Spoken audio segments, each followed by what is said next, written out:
Bonjour à tous, nous sommes le 29 avril 2024. Aujourd'hui, j'ai le plaisir de rencontrer et échanger avec Émeric, qui est un expatrié à Montréal, actuellement de passage en France.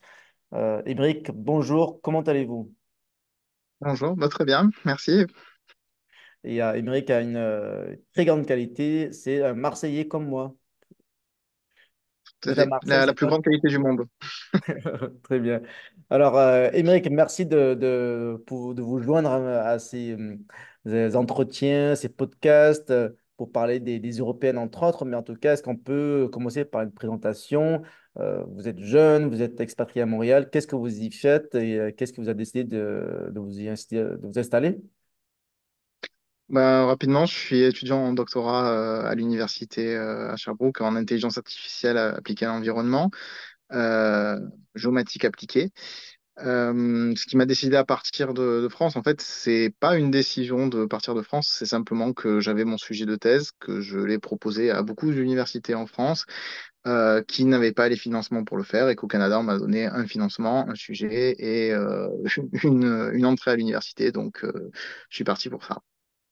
Ah, c'est intéressant. Donc, comment ça se passe? On a envie d'un projet, on a un thème, on a un sujet, et après on demande des bourses et on le propose à plusieurs universités en France. Donc, si pas de réponse, on demande à l'étranger, c'est ça? C'est un petit peu ça, simplement en France, c'est quelque chose qui se fait pas vraiment d'arriver avec son propre sujet de thèse. Normalement, on répond à des sujets de thèse qui existent déjà. Là où au Canada, on peut toujours proposer son sujet de thèse et ensuite on a des gens comme mon maître de thèse qui orientent la thèse de manière à trouver des financements et à trouver des soutiens. D'accord, oui, c'est intéressant. Donc, c'est vraiment une mentalité différente qui, Oui. voilà, c'est plus propice aux nouvelles initiatives, à créativité peut-être. Ok, très intéressant. Et après ça, j'imagine, bon, départ pour l'aventure, pour la thèse, et ensuite retour en France ou rester à l'étranger. Pour l'instant, je dirais rester à l'étranger quand même. D'accord, pour quelle raison? Les opportunités professionnelles et puis la femme que j'aime et puis plein de choses. Voilà. D'accord. Elle est canadienne? Oui. Ah oui, bon, ça change tout, les raisons personnelles, là, c'est légitime. On peut pas dire, on peut pas critiquer ça. Très bien. Alors, est-ce qu'on peut parler un petit peu de la vie au Canada? C'est comment, en quelques mots? Oh ben, déjà, ça reste le monde occidental, donc le choc culturel est quand même moins important que si c'était dans un pays d'Afrique ou autre chose. Et en plus, c'est francophone, enfin, à Et Montréal. en plus, c'est francophone. Bon, c'est francophone particulier, mais c'est francophone. Disons que j'ai pas eu de gros chocs culturels en arrivant. Après, évidemment, les mentalités sont différentes, surtout les mentalités eu égard au travail, à la réussite, à la richesse partagée, des choses comme ça. Donc, ça veut dire que les mentalités sont, c'est-à-dire que la richesse partagée, donc ils sont moins, il y a moins de sujets tabous par rapport à l'argent, contrairement à la France, c'est ça, ou est-ce que j'ai mal compris? Ben, en fait, c'est le fait de gagner de l'argent, le fait de réussir au Canada est pas mal vu, contrairement à la France où dès qu'on gagne un petit peu d'argent, on est considéré comme quelqu'un qui profite du système ou Oui. qui est ou qui ne partage pas ou quelqu'un qui est pas empathique. Voilà. Quand vous allez au Canada, le fait d'avoir gagné de l'argent, ça correspond à avoir réussi. C'est quelque chose qui est assez différent de notre pays, quoi. Ouais, c'est ce que je me suis toujours dit quand je faisais des études en finance. On disait souvent que la même mentalité, pas que canadienne, mais nord-américaine en général, est plus quand on voit quelqu'un qui réussit, on veut prendre exemple. Alors qu'en France, C'est quand on voit ça, quelqu'un qui est réussi, on est plutôt jaloux, on veut le taxer, etc., etc. Donc c'est moins motivant. tout à fait. Tout Donc à c'est fait. vrai. Et d'ailleurs, c'est même pas qu'on veut le taxer, c'est qu'il est taxé de base, hein, mais Mhm. Mais il y a un petit peu quelqu'un une qui chasse réussit. aux riches en France qui entraîne une certaine fuite des cerveaux, malheureusement, parce que vous vous considérez plutôt patriote, donc vous avez envie Mm, de servir la France, mais s'il n'y a pas bien d'opportunité sûr. pour le doctorat et après moins d'opportunités professionnelles, c'est plus compliqué. Oui, tout à fait. C'est-à-dire que moi, avec un doctorat, pour la France maintenant, pour les gens que j'ai déjà rencontrés qui pouvaient me proposer du travail, ils appellent ça être surqualifié. Vous allez aux États-Unis ou au Canada, on vous dit pas que vous êtes surqualifié, on dit que vous êtes bien qualifié. Ouais, logique. Voilà. Alors, est-ce que vous... C'est, c'est comment? je dis, c'est une notion de, je veux dire, la notion de réussite ou d'effort qu'il soit intellectuel ou financier, c'est quelque chose qui est quand même bien tombé en désuétude dans notre pays. Donc, Alors, l'économie est quelque chose, il me semble, qui vous tient à cœur. Moi, j'ai l'impression que ça a toujours été le cas pour les Français étrangers. Aujourd'hui, peut-être que le sujet de discussion est beaucoup plus tourné vers le régalien, l'insécurité, l'immigration. Qu'est-ce que vous en pensez? d'un point de vue des partis de droite, c'est vrai que c'est quand même quelque chose qui est... l'économie est quand même souvent mise un peu sous le tapis en ce moment parce que ce qui compte aujourd'hui, c'est, comme vous dites, le régalien, c'est l'insécurité. On met beaucoup d'emphase là-dessus, surtout des partis comme Reconquête, par exemple. Euh, euh, alors que l'économie, qui est quand même quelque chose d'assez important, c'est pas quelque chose qui fait partie des préoccupations principales des gens. Alors, ça dépend, il faut nuancer. Il y a l'économie, on va dire, du pays et il y a l'économie des gens. Dès que ça touche les gens, en effet, ça les intéresse. Par contre, quand c'est l'économie générale du pays, c'est des choses qui passent totalement à travers du radar. Je pense à la dette, par exemple, c'est quelque chose qui est totalement nébuleux pour les gens, qui voient juste un chiffre de loin sans penser que ça a des impacts réels sur leur vie, quoi. Ouais. Est-ce que vous dites que les Français, c'est un petit peu égoïste parce qu'ils pensent à leur pouvoir d'achat, mais ils ne pensent pas à la dette de la France? Je dirais pas ça parce que je pense qu'on a tous à cœur de nourrir sa famille. Donc, à un moment donné, on peut pas dire qu'ils soient égoïstes de Mhm. vouloir nourrir leur famille et de penser d'abord à eux. Maintenant, je pense qu'il y a un manque de culture politique et économique dans ce pays qui fait qu'on n'a pas une vision globale de l'économie ou de la santé même financière du pays. Et donc, à raison encore plus, on n'a pas la vision de ce qu'on nous, on coûte à l'État. Tout à fait. Alors, vous avez parlé de reconquête, ça veut dire que vous avez été engagé, je suppose. Est-ce que vous pouvez parler de votre parcours politique? Est-ce que c'était le premier engagement? Est-ce que vous avez été ailleurs avant? Et où est-ce que vous êtes maintenant? Alors, Quel est votre engagement? moi, j'ai milité 17 ans à LR, à 17 ans partir de mes LR. 17 ans. Alors, vous avez quel 16 âge? ans à LR, pardon. 16 ans à LR, pardon. D'accord. J'ai commencé à 17 ans et je me suis Ah, arrêté très à jeune. 33 ans. Du moins, ma carte s'est arrêtée à 33 ans. J'avais arrêté de militer un petit peu avant. J'ai arrêté de militer, on va dire, aux élections de 2022. Donc voilà, moi, je fais partie de la mouvance RPR de, de l'UMP et ensuite LR. J'ai quitté LR au moment où Valérie Pécresse a été nommée et a été élue comme représentante pour l'élection présidentielle, pour plusieurs raisons.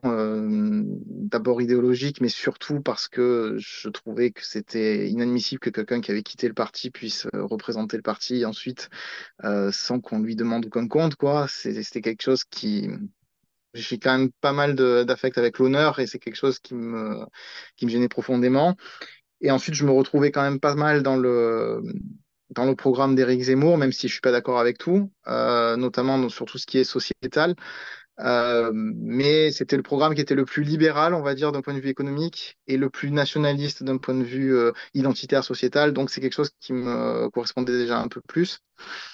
Euh, donc, vous voyez, je me suis engagé avec Éric Zemmour sans jamais vraiment adhérer au parti d'ailleurs.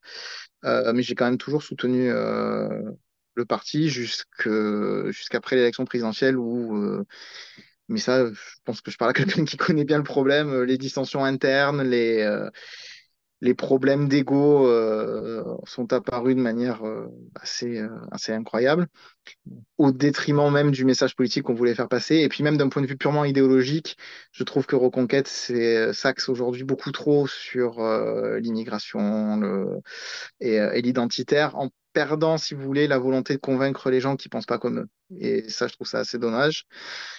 Et donc là, aujourd'hui, si je devais finir, je suis d'hiver droite. Je pense que pour les élections européennes, il y a de fortes chances que je vote Bardella. Non pas que j'ai un amour profond pour le Rassemblement national, mais parce que je pense que c'est le parti qui aujourd'hui peut permettre à une partie de nos idées d'arriver au pouvoir. Et d'un point de vue européen, surtout, c'est le parti qui, on va dire, correspond le plus aujourd'hui à ce que j'ai comme vision de l'Union européenne. D'accord. Donc, j'ai l'impression que c'est un petit peu un vote par défaut, c'est-à-dire il y a pas de parti qui fait rêver à droite, donc on vote un petit peu pour le vote utile, pour le parti qui est le plus proche du pouvoir, c'est ça? Ça pourrait se résumer à ça, mais c'est même au-delà de ça. C'est pas vraiment un vote utile, c'est plus un vote. J'ai tendance à dire, ouais, j'aime beaucoup l'économie et j'ai tendance à dire une économie, ça peut se reconstruire là où l'identité, ça se reconstruit pas. Donc je vote pour la personne qui va, on va dire, sauver, entre guillemets, hein, je mets vraiment des guillemets, sauver la France dans le sens où c'est la personne qui va pouvoir mettre un peu de nos idées au pouvoir. Hmm. Mais j'ai parfaitement conscience que le programme économique du RN, il est ce qu'il est, hein, voilà.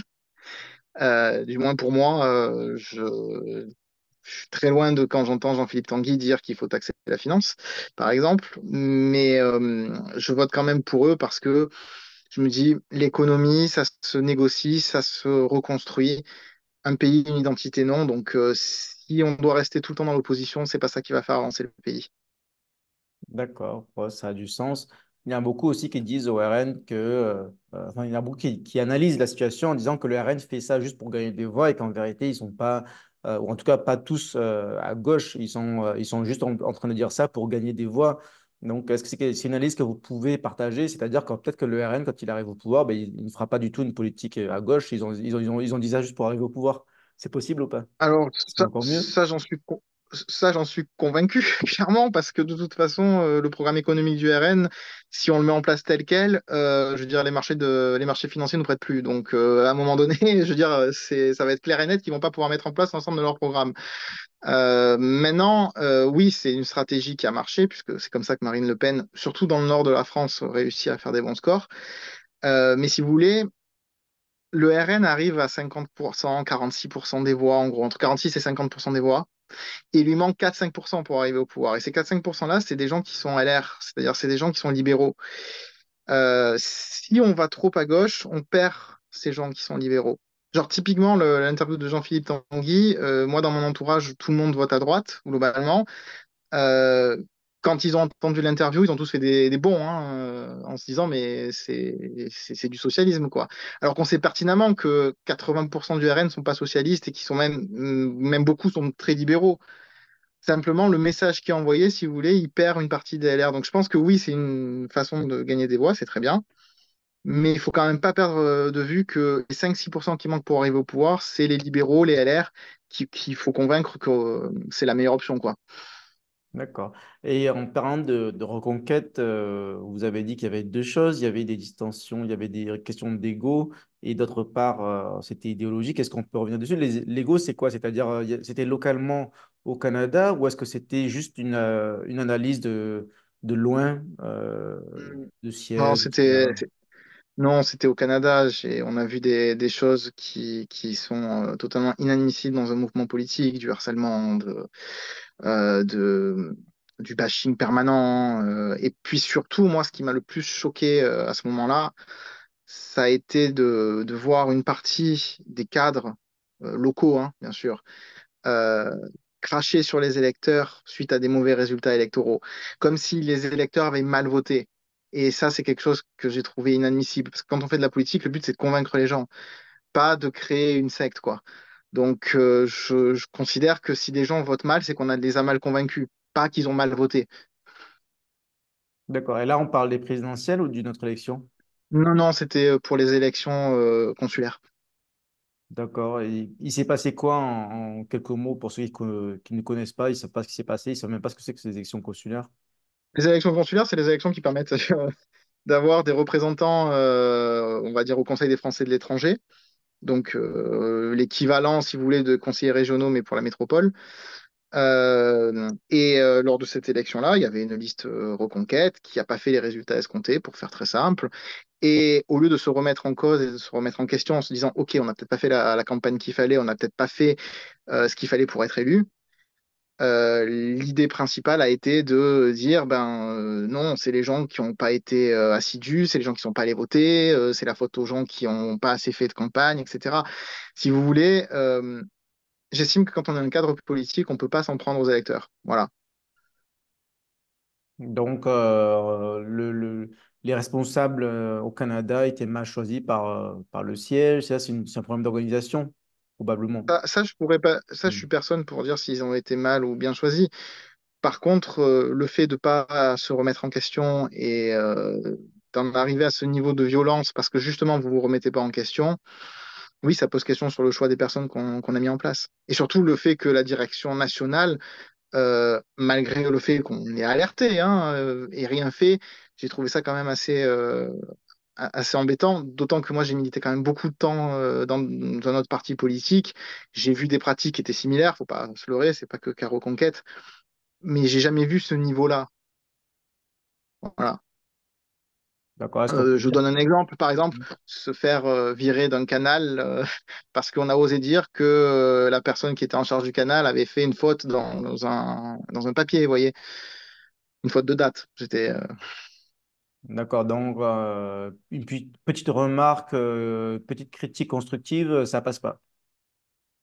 Non, mais les remarques, les critiques tout court passaient pas. C'est-à-dire qu'on ne pouvait pas critiquer. Et surtout, quelque chose que je trouvais assez hallucinant, mais ça, je pense que c'est pour l'ensemble de Reconquête, on n'a pas le droit de critiquer la ligne directrice. C'est-à-dire que quand on osait dire que on trouvait que c'était trop monomaniaque, moi j'appelle ça monomaniaque sur l'immigration, qu'on parlait pas assez d'économie, qu'on parlait pas assez de sociétal, qu'on parlait pas assez de la vie de tous les jours des gens. Quand on osait dire des choses comme ça, on nous disait non, non, mais déjà, on n'a pas à critiquer le chef, c'est comme ça, et voilà. Et je trouvais ça assez grave, quoi. Parce que dans un parti, justement, ce qui fait la richesse, c'est quand même la diversité d'opinions. J'ai plus de facilité à parler avec des gens qui sont RN et qui partagent pas mes opinions au niveau économique et parler d'économie avec eux que de parler de choses pour lesquelles je suis d'accord avec Reconquête, mais où j'ai quelques petites divergences, quoi. Ça vous donne une idée. Hmm. Ok, très bien. Donc, bon, problème d'ego, de personnes, d'organisation peut-être. Ensuite, au niveau idéologique, vous avez dit que... Qu'est-ce qui a changé au niveau idéologique? Au niveau idéologique, il n'y a pas grand-chose qui a changé. Ben, c'est justement le problème, c'est-à-dire qu'on est resté sur ce qui a fait la force de Reconquête au début, c'était le constat que faisait Éric Zemmour de la situation. Et ça, je pense que c'était vraiment la force de Reconquête. Même s'il le faisait avec des propos qui pouvaient choquer les gens et donc du coup perdre une partie de la population, il ne faut pas non plus se leurrer. Mais le constat était bon, sauf qu'on est toujours resté au niveau du constat, c'est-à-dire qu'il n'y a rien qui a changé. Le monde change autour de nous. La situation économique de la France a quand même beaucoup changé depuis 7 ans maintenant. Euh, et on a l'impression qu'on reste sur le même logiciel sans jamais s'adapter aux désirs des gens. Aujourd'hui, les gens, ce qui leur fait peur, je suis désolé de le dire, c'est horrible, mais c'est leur pouvoir d'achat. C'est la seule chose qui aujourd'hui leur fait peur. Et c'est pas pour rien que Marine Le Pen gagne des voix par rapport aux Reconquête. C'est parce qu'elle parle de ça, là où Reconquête continue à lier ça quasi systématiquement à l'immigration. En effet, les gens, on sait, je veux dire, on sait tous pertinemment que Reconquête est contre l'immigration. Par contre, est-ce qu'on sait ce qu'ils veulent faire au niveau économique? Le message, il passe pas. Même quand ils le disent, le message, il passe pas. Il est noyé dans l'immigration, quoi. Donc, bon, on sait bien qu'ils ont un Ça, programme c'est mon avis. économique, mais il n'est pas perçu ainsi, donc il n'est pas visible. D'accord. C'est ça, et d'autant que moi, pour l'avoir lu, le programme économique, ça correspond par exemple à mes idées, vous voyez, mais je vais devoir voter pour quelqu'un qui correspond moins à mes idées parce que ça marche pas, parce que je les vois pas diriger le pays, parce que leur obsession permanente, c'est l'immigration, sans se rendre compte que bah, typiquement l'économie favorise l'immigration, les aides sociales favorisent l'immigration. Vous voyez, Hmm. je donne des exemples, mais D'accord. Alors, dans ce cas, pourquoi ne pas revenir au LR, par exemple? Que pensez-vous de Bellamy? j'adore François-Xavier Bellamy, mais là on parle d'élections européennes, dans lequel LR fait partie du PPE, PPE dirigé par Manfred Weber et qui a comme candidate Van der Leyen. Et disons que je comprends ce que fait Bellamy, c'est très bien. Il veut changer les choses de l'intérieur et c'est très bien. Il arrive parfois à avoir certains gains, mais c'est pas lui qui va réussir à, on va dire, bloquer l'Union européenne. Or, aujourd'hui, je pense que, on a besoin de partis d'opposition qui bloquent l'Union européenne ou qui empêchent une majorité comme on a aujourd'hui PPE, PS et Renaissance. Si vous voulez, c'est du D'accord. calcul purement statistique de siège, quoi. Oui, parce que, donc, en d'autres termes, il faut sortir du PPE, en fait. Il faut soutenir les partis d'opposition qui seront soit ECR, soit ID, mais le PPE, c'est pas la bonne solution. C'est ça, le PPE, c'est pas la bonne solution et je pense que au plus ECR et ID auront de voix, s'ils arrivent à eux deux à avoir une minorité de blocage, quelque chose qui fasse qu'il n'y ait pas de majorité sans eux, à ce moment-là, le PPE va devoir choisir. Il va devoir choisir entre s'allier avec l'ensemble de la gauche, y compris les écolos du genre Marie Toussaint, etc., ou s'allier avec ID et ECR pour faire une politique de droite au niveau du Parlement européen. Et je pense que forcer le PPE à choisir comme ça, c'est quelque chose d'intéressant. Et c'est pour ça que je pense que voter RN, ça a un sens aux élections européennes.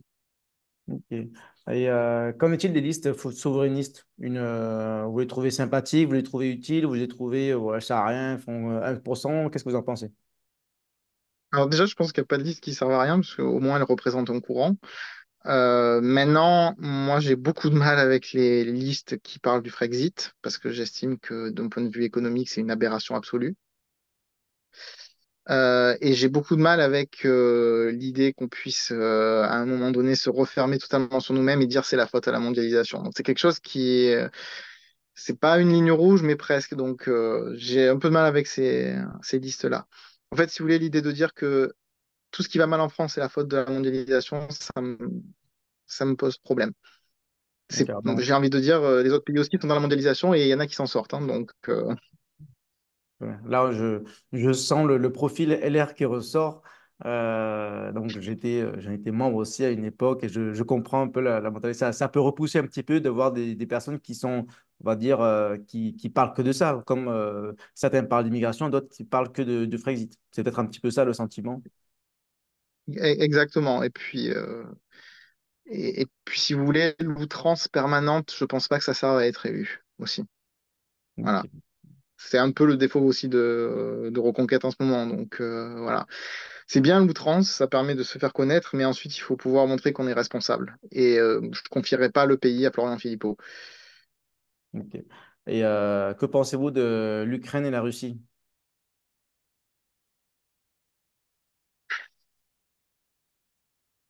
J'ai envie de dire, est-ce que la Russie est le plus grave ennemi de l'Occident? Je sais pas. Voilà, comment dire, d'un point de vue civilisationnel, c'est pas la Russie notre ennemi principal. Par contre, d'un point de vue géostratégique, une Russie qui serait aux portes des pays européens, oui, c'est un danger quand même assez important. Après, j'ai envie de dire, la question, c'est pas qu'est-ce qu'on pense de l'Ukraine et de la Russie, la question, c'est où sont les intérêts de la France là-dedans? Quel est l'intérêt de la France?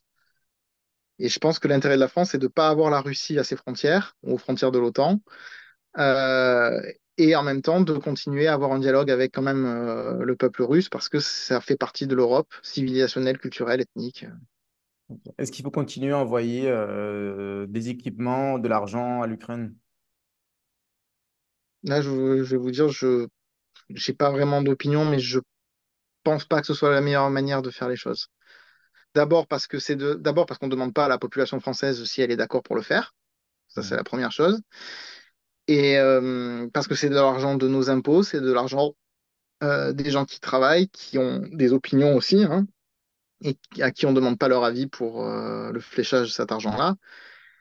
Et ensuite, parce que si l'argent faisait que l'Ukraine devait gagner, elle aurait gagné depuis un moment. Donc je ne pense pas que ce soit une question d'argent. Mhm. Le problème, c'est que Macron peut pas vraiment faire autre chose. C'est pas Sarkozy, quoi. Donc Très bien. c'est pas Sarkozy avec la Géorgie. Je sais pas si vous vous souvenez, à l'époque où il y avait eu la guerre entre la Russie et la Géorgie. Sarkozy avait réussi à arrêter la guerre avant qu'elle dégénère. C'est pas le cas de Macron, tout simplement parce que Macron a été incapable de prendre des décisions qui s'imposaient. Mhm. Ok, logique. Ah, donc, si je comprends bien, alors, européenne 2024, vous avez fait votre choix, vous allez voter pour qui? Je pense Bardella. Pour l'instant, je pense Bardella. J'essaye de pas trop écouter quand il parle d'économie, mais pour l'instant, Bardella. Faut boucher les oreilles quand il parle d'économie. Ferme les yeux et Je me bouchez bouge, les oreilles. je me bouge pas les non, je me bouge pas les oreilles. J'écoute, je me dis bon, comment ça pourrait être contrecarré? Est-ce que c'est applicable ou pas? Voilà. D'accord. Mais le choix n'est pas définitif. Ça peut toujours changer. C'est quasi définitif quand même. D'accord. Et une idée pour les présidentielles 2027, vous êtes jeune, donc j'en profite. Quel est l'avenir? Hmm. Alors là, je suis bien embêté pour les élections présidentielles. Euh, je pense que pour l'instant. Si les élections avaient lieu demain et que ce soit Marine Le Pen qui soit candidate pour le RN, ce que dans ma tête je me dis on sait jamais, mais disons que si c'était le cas et que c'était Marine Le Pen qui était candidate pour le RN, je pense qu'au premier tour, j'étudierai les programmes et je voterai pour le programme qui est le plus à même de coller avec ce que je pense. Et puis au second tour, si c'est Le Pen qui est au second tour, oui, je pense que je voterai Le Pen. D'accord. La mort dans l'âme, parce que je considère que c'est pas économiquement la meilleure des solutions, mais je le ferai pour la France. Parce que pour la France, je pense qu'elle est bien meilleure que ce que peuvent être ses opposants. Ok. J'ai fait un petit jeu avec Lucas LR. Je lui demandais ce qu'il préférait entre plusieurs personnes. Est-ce qu'on peut faire ça entre Marine Le Pen et Jordan Bardella? Vous préférez qui? Jordan Bardella, sans aucune hésitation. Entre Zemmour et Marion Maréchal? Marion. Entre Marion et Jordan Bardella? Un ticket? Ah, ok, ok. Bon, pas de réponse. Ok. Un ticket. Non, entre Marion et Jordan, plus Jordan Bardella parce qu'il a une puissance d'un parti politique derrière lui. Ouais. Mais en tout cas, un ticket, je pense que c'est ce que la plupart diront que c'est l'avenir. Et puis, c'est les jeunes. C'est ça. Très bien. Moi, j'adorerais Marion et Jordan au pouvoir. Un peu un centre droit à l'italienne, vous savez, ça serait Ouais, ouais. parfait. Très bien. Ok. Alors, bon, vous êtes jeune. Ma dernière question, ce serait quel est votre état d'esprit? Vous êtes là pendant. Vous allez. Vous faites votre vie au Canada, vous êtes avec une Canadienne. Est-ce que vous vous dites, allez, on va rester 5-10 ans au Franco-canadienne, hein, je Canada? précise. Elle Comment? est franco-canadienne. Franco-canadienne, très bien. Est-ce que vous allez rentrer vous passez quelques années au Canada et ensuite rentrer en France? Ou vous pensez peut-être rester au Canada 50 ans, venir à la retraite à Non, France? non, C'est non, quoi votre état d'esprit? je pense pas. Je pense qu'on rentrera en Europe, ça c'est une évidence. Quand, je peux pas vous dire. Ça dépend des opportunités, ça dépend de la vie aussi. Mais voilà. Est-ce que vous êtes considéré comme un patriote à l'étranger? Quand on critique, quand on dit que vous êtes des patriotes en carton, vous vivez à l'étranger, qu'est-ce que vous répondez? Euh, bah, que déjà ils arrivent à me citer le Premier ministre, ce que la plupart n'arrivent pas à faire, donc ça règle le problème assez vite. Euh, mais, euh, mais du coup, voilà. Ok. Très bien, très bien. Bah, écoutez, est-ce que vous avez un dernier mot? Je trouve ça que c'était intéressant. Voilà. État d'esprit, est-ce qu'on peut encore sauver la France? Un commentaire, un dernier mot? Ah bah oui, sinon on ferait pas de politique. Ok, donc, et surtout, vive la France. J'espère bien, parce que je veux dire, si on n'a plus d'espoir à ce moment-là, autant s'arrêter de vivre tout court, hein. L'espoir vivre, hein, comme on dit. Très bien. Mais merci beaucoup, Émeric. Restons en contact et bon, Hmm. j'espère à Merci Marc. bientôt à Montréal ou ailleurs. Bonne Parfait, soirée. merci. Bye Bonne bye. soirée à vous.